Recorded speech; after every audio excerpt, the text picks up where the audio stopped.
हमारे सम्मानित विनीत पुनिया जी, एनएसयूआई के राष्ट्रीय अध्यक्ष नीरज कुंदन जी और पत्रकार साथियों, आज हम आपको सुबह सुबह एक बहुत ही सीरियस कंसर्न के साथ बुलाए हैं, क्योंकि अक्सर ये होता है कि विश्वविद्यालय के चुनाव विश्वविद्यालय तक ही सीमित रहते हैं। छोटी मोटी जो है छात्र संगठनों के बीच आपसी झड़प, बहसबाजी, वाद विवाद, ऐसी चीज़ें होती रहती हैं। लेकिन पिछले कुछ दिनों में जो सीन दिल्ली विश्वविद्यालय में देखने को मिला है वो बहुत ही गंभीर है। और जैसा कि हमारे राष्ट्रीय अध्यक्ष ने कहा कि दिल्ली विश्वविद्यालय देश का एक ऐसा प्रतिष्ठित विश्वविद्यालय है जहाँ पर सिर्फ देश के ही नहीं, दूसरे देश के भी विद्यार्थी पढ़ने के लिए आते हैं। और आज बार बार जो है बीजेपी कहती है कि ये डिजिटल इंडिया है, तो इस तकनीकी क्रांति के दौर में कहीं की बात कहीं तक पहुंचती है। और जिस तरह से सोशल मीडिया पर वायलेंस के वीडियो वायरल हो रहे हैं, स्वाभाविक है कि जो बच्चे फर्स्ट ईयर में यहाँ पढ़ने के लिए आए हैं या जो थर्ड ईयर से में हैं यहाँ पढ़ रहे हैं, उन सब के परिवारों को चिंता होगी। तो इस संबंध में हम आपसे कुछ बातें रखना चाहते हैं। सबसे अव्वल तो ये आप लोगों ने सुना होगा, भगत सिंह ने कहा है कि बम और पिस्तौल कभी इनकलाब नहीं लाते, मतलब बम और पिस्तौल से बदलाव रोका भी नहीं जा सकता है। ये जो दिल्ली विश्वविद्यालय का चुनाव हो रहा है, इसकी सबसे बड़ी खास बात यह है कि ऐसा शायद पहली बार हो रहा है कि थर्ड ईयर के स्टूडेंट भी फर्स्ट टाइम वोटर हैं और फर्स्ट ईयर के स्टूडेंट तो फर्स्ट टाइम वोटर हैं ही। ऐसे सिचुएशन में जिस तरीके से शासन प्रशासन के द्वारा एक खास संगठन को, एक खास तरह की विचारधारा को पोषित करने वाले लोगों को जो एक पावर का मिसयूज करके प्रोटेक्शन दे रही है, तो कहीं ना कहीं जिनके अंदर हिंसा की प्रवृत्ति है, गुंडागर्दी की प्रवृत्ति है, उनको बल मिल रहा है। और वो लगातार जो एक गौरवशाली चीज़ है भारत में, 750 से ज़्यादा पब्लिक यूनिवर्सिटी है, गिने चुने विश्वविद्यालय में चुनाव होते हैं, उसमें से दिल्ली विश्वविद्यालय एक है। और ये छात्रों के लिए, विद्यार्थियों के लिए एक अहम वक्त है जब आप अपनी लोकतांत्रिक अधिकारों को समझते हैं, सीखते हैं, उसका इस्तेमाल करते हैं और एक जिम्मेदार नागरिक बनने की प्रक्रिया में यह महत्वपूर्ण भूमिका निभाता है। ऐसे में इस पूरी की पूरी प्रक्रिया को डिस्टर्ब क्यों किया जा रहा है, यह हमको समझना चाहिए। मैं आपकी सूचना के लिए कुछ चीज़ें यहाँ बता देना चाहता हूँ। जैसा कि अध्यक्ष जी ने बताया कि 3 साल के बाद चुनाव हो रहे हैं और आपने देखा कि कोरोना में सब ने अपनों को खोया। कोरोना जो है एक गंभीर चुनौती थी, लेकिन कोरोना जो है कब महामारी है और कब बहाना है, ये सरकार अपने तरीके से तय करती है। तमाम तरह के जो है चुनाव हुए देश में, लेकिन विश्वविद्यालयों के चुनाव को रोक दिया गया। खैर, अब जब चुनाव हो रहे हैं, ये एक स्वागत योग्य कदम था और इसका हमने एनएसयूआई की तरफ से स्वागत भी किया। लेकिन जब से यह प्रक्रिया शुरू हुई है, इनकी कुछ चीज़ों पर अगर आप गौर करेंगे, सबसे पहले तो नॉमिनेशन और इलेक्शन का एक नोटिफिकेशन विश्वविद्यालय प्रशासन के द्वारा जारी किया गया, जिसमें कहा गया कि 12 तारीख को नॉमिनेशन होगा। और आप सब लोगों ने देखा होगा कि फिर एक और नोटिस आई और नॉमिनेशन का डेट जो है वो 12 से 14 कर दिया गया। यह जो नोटिफिकेशन आया, इसमें एक और चीज़ पे हम आपका ध्यान आकर्षित करना चाहते हैं कि कोरोना के आधार पर इस बार दिल्ली विश्वविद्यालय में जो लोग चुनाव लड़ रहे हैं, उनको 2 साल का एज रिलैक्सेशन दिया गया, 3 साल का। और ये जो रिलैक्सेशन है, ये रिलैक्सेशन एक खास संगठन को फायदा पहुंचाने के लिए दिया गया। क्यों? क्योंकि विश्वविद्यालय के जो और स्टेक होल्डर्स हैं, चाहे वो कर्मचारी हों, चाहे वो टीचर हों, चाहे स्टूडेंट्स हों, उनके बीच में इस बात को लेकर के कोई जानकारी नहीं थी। मतलब बहुत ही आर्बिट्ररी तरीके से जो है यह नोटिस लाया गया। खैर, अगर विद्यार्थियों को कोई भी लाभ मिल रहा है तो हम उसका स्वागत करते हैं। उसके बाद हमने क्या देखा कि एबीवीपी कुछ भी करे, उसको खुली छूट है। मतलब पुलिस की मौजूदगी में दूसरे संगठनों के, खास करके जैसा कि आप जानते हैं दिल्ली विश्वविद्यालय के चुनाव और दिल्ली विश्वविद्यालय में एक एक विद्यार्थी इस बात को जानता है कि एबीवीपी का पिछले 4 सालों की जो अराजकता है उस पर कोई पूर्ण विराम लगा सकता है तो वह एनएसयूआई है।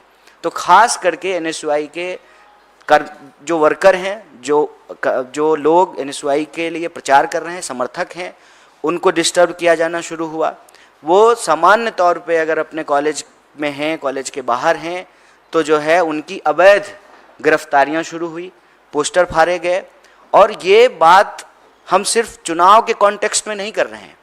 पिछले कुछ दिनों में अगर आप देखेंगे तो लगातार दिल्ली विश्वविद्यालय में एबीवीपी के समर्थक या एबीवीपी के लोग खुलेआम हिंसा करते हुए, गुंडागर्दी करते हुए पाए जाएंगे। आप सब लोगों ने भी देखा होगा कि किस तरीके से वो कॉलेज का गेट तोड़ रहे हैं, किस तरीके से जो है गर्ल्स हॉस्टल में ज़बरदस्ती गेट के ऊपर चढ़ करके घुस रहे हैं, किस तरीके से जो गर्ल्स कॉलेज का फेस्ट है उसमें घुस करके डिस्टरबेंस कर रहे हैं, किस तरीके से आम विद्यार्थियों को परेशान किया जा रहा है, डराया जा रहा है, धमकाया जा रहा है। चुनाव प्रचार करने के नाम पर जो गर्ल स्टूडेंट हैं उनके साथ छेड़छाड़ जैसी स्थिति जो है पैदा की जा रही है। तो ये जो पूरा का पूरा वातावरण है वो दिल्ली विश्वविद्यालय की प्रतिष्ठा को कलंकित करता है। यह एक गौरवशाली विश्वविद्यालय है और जब जैसा कि हमने आपको कहा कि डिजिटल वर्ल्ड में हर जगह की बात हर जगह पहुंचती है, तो ये हमारे देश के मान सम्मान से जुड़ा हुआ सवाल है। और देखिए सबसे इसमें खतरनाक बात क्या है कि कहते हैं ना कि चोरी और सीना जोड़ी, खुद वायलेंस कर रहे हैं, गेट तोड़ रहे हैं, विश्वविद्यालय कॉलेजों में ज़बरदस्ती घुस रहे हैं, दूसरे संगठन के जो वर्कर हैं उनको पीट रहे हैं, पुलिस जो है ज़बरदस्ती उनको डिटेन कर रही है। और वही लोग जो है मीडिया को यह भ्रमित करने का प्रयास करते हैं कि एनएसयूआई के लोगों ने वायलेंस किया। तो मैं आप सबके माध्यम से कहना चाहता हूँ, मैं एनएसयूआई का राष्ट्रीय प्रभारी हूँ, भारतीय राष्ट्रीय कांग्रेस ने यह जिम्मेवारी हमको दी है। आप एक भी व्यक्ति को लेकर के आइए जो एनएसयूआई का वर्कर हो, जिसने कोई भी हिंसा की हो, कोई गड़बड़ी की हो, हम कार्रवाई करेंगे। यह पूरी तरह से झूठ है। और जैसा कि हमने आपको कहा कि हम विश्वविद्यालय के मामले को विश्वविद्यालय तक ही रखना चाहते थे। अनावश्यक तौर पे जो बच्चे यहाँ पढ़ने के लिए आए हैं, उनके माँ बाप जो गाँव में हैं और दूसरे शहरों में हैं, हम उनके मन में भय का वातावरण नहीं पैदा करना चाहते थे। लेकिन यह जो हमारी भलमनसाहत है, इंसानियत है, इसको यह हमारी कमजोरी समझते हैं। तो हम उनको कहते हैं कि हम कमज़ोर नहीं हैं, आपसे डरते नहीं हैं। हमारे नेता ने कहा है डरो मत, कल भी पार्लियामेंट में कहा है, तो हम डरने वाले नहीं हैं। आपकी गुंडागर्दी का एक एक जवाब जो है दिल्ली विश्वविद्यालय के विद्यार्थी आपको देने वाले हैं 22 तारीख को जो मतदान होने वाला है। और इसमें हम कह रहे हैं कि गुंडागर्दी को गहरी चोट, एनएसयूआई को पैनल वोट। पूरा जो हमारा पैनल है 4165, पूरे पैनल को हर कॉलेज में, हर वर्ग, हर क्षेत्र, हर समुदाय, हर लिंग के लोग जो है वो समर्थन कर रहे हैं। और यही वजह है कि सब कुछ होने के बावजूद, धन दौलत, गोला बारूद, सरकार, शासन, प्रशासन, सब कुछ होने के बाद और दुनिया का सबसे बड़ा संगठन होने का दावा करने के बाद भी जो है उनको हार से डर लग रहा है।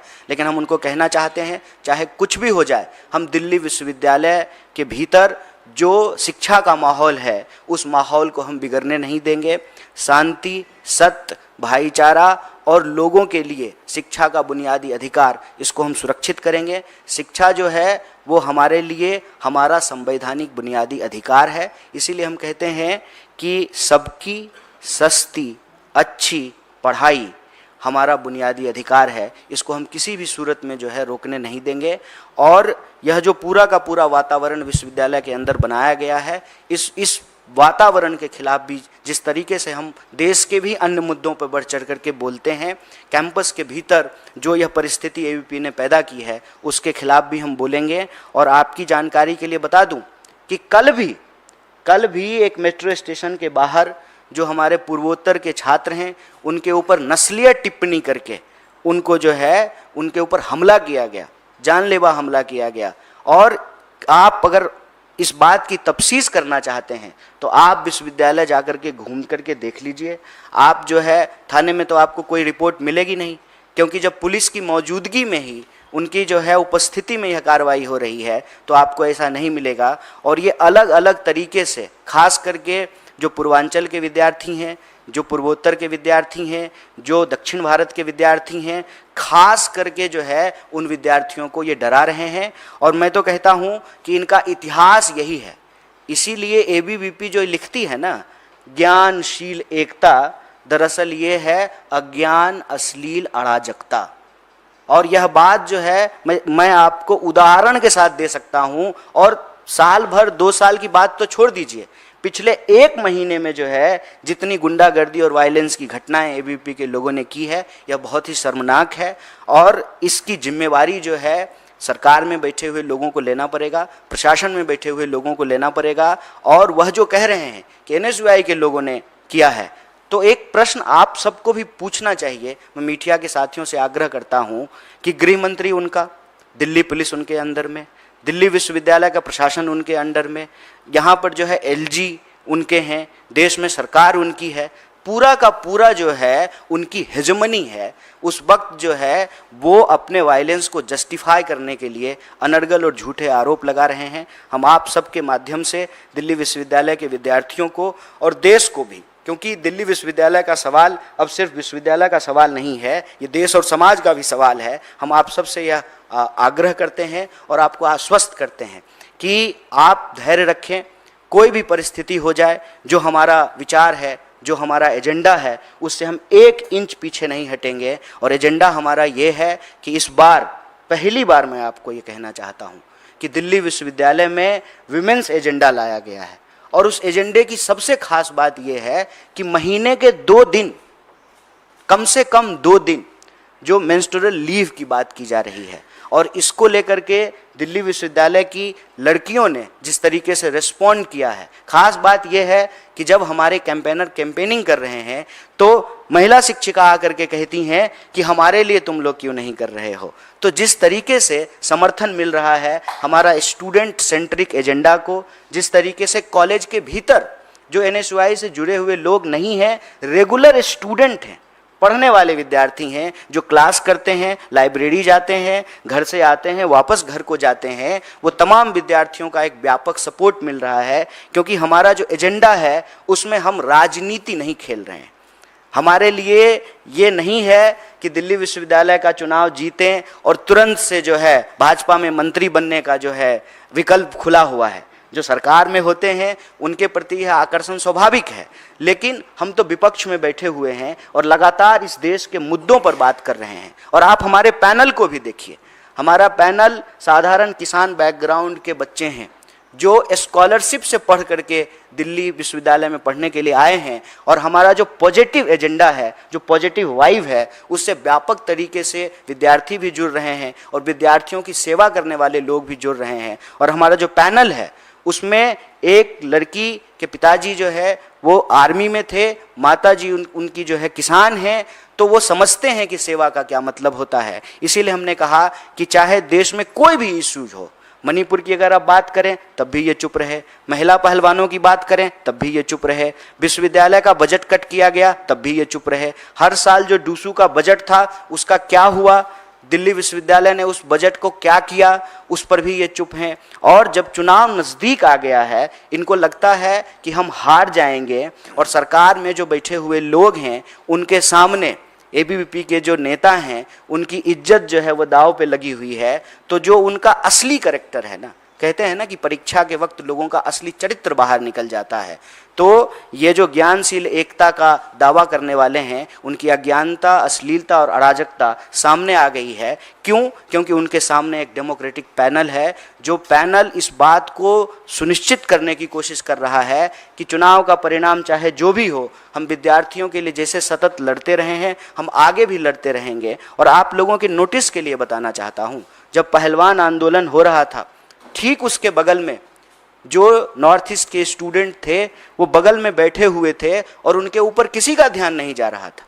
लेकिन विद्यार्थी लगातार इस देश में होने वाले किसी अन्याय को लेकर के जितनी उनकी क्षमता है वो आवाज़ को उठाते हैं। वो कहानी आप सब लोगों ने सुना है कि एक कोयल जो है अपने चोंच में पानी लेकर के आग बुझाने की कोशिश कर रही है, किसी का ध्यान आकर्षित नहीं हुआ। और उस किसान आंदोलन में जो हमारा पैनल के कैंडिडेट हैं वो बढ़ चढ़ कर हिस्सा लेते थे, पहलवान आंदोलन में बढ़ चढ़ कर के हिस्सा लेते थे, और उन्होंने ये देखा कि मणिपुर के लोगों के साथ किस तरह से अत्याचार होता है। फिर NSY ने उसको सवाल बनाया, और ये दुखद भी है और आश्चर्यजनक भी कि जब तक वो एक विचलित करने वाला वीडियो नहीं आया तब तक देश और दुनिया का ध्यान मणिपुर पे आकर्षित नहीं हुआ। तो ये सब सवाल उठाने के चलते जानबूझ करके, खास करके जो पूर्वोत्तर का समर्थन, पूर्वांचल का समर्थन मिल रहा है, जो नॉर्थ ईस्ट के स्टूडेंट हैं, उत्तर पूर्व के विद्यार्थी जो उनका समर्थन मिल रहा है, साउथ के जो संगठन है, मैं आपकी जानकारी के लिए बता दूं, जो मैत्रेयी ऑर्गेनाइजेशन है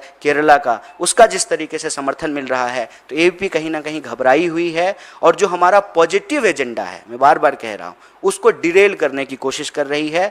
तो हम बार बार कहते हैं कि वो सब कुछ, तमाम कुछ लगा लें, पूरी ताकत लगा लें। एक तरफ शासन और प्रशासन है, सरकार है, और दूसरी तरफ विद्यार्थी हैं, और विद्यार्थियों का यह प्रथम धर्म है कि वो शिक्षा के बुनियादी अधिकार की रक्षा करें, और सरकार का भी यह कर्तव्य है कि वह शिक्षा देने का काम करे। अगर इसमें कोई बाधा उत्पन्न की जा रही है तो उसके खिलाफ हम मुखरता से लड़ रहे हैं, लड़ेंगे, क्योंकि हमारा यह मानना है कि अगर JNU में 10 रुपये में लोग पढ़ सकते हैं तो उसी पढ़ाई के लिए दिल्ली विश्वविद्यालय में 70,000 रुपया क्यों लिया जा रहा है? शिक्षा जब हमारा बुनियादी अधिकार है तो वह बुनियादी अधिकार हमसे क्यों छीना जा रहा है? जब प्रगति की, विकास के बड़े बड़े प्रचार किए जा रहे हैं तो उस प्रचार में हम विद्यार्थियों का भविष्य कहाँ है? इस देश के नौजवानों का भविष्य कहाँ है?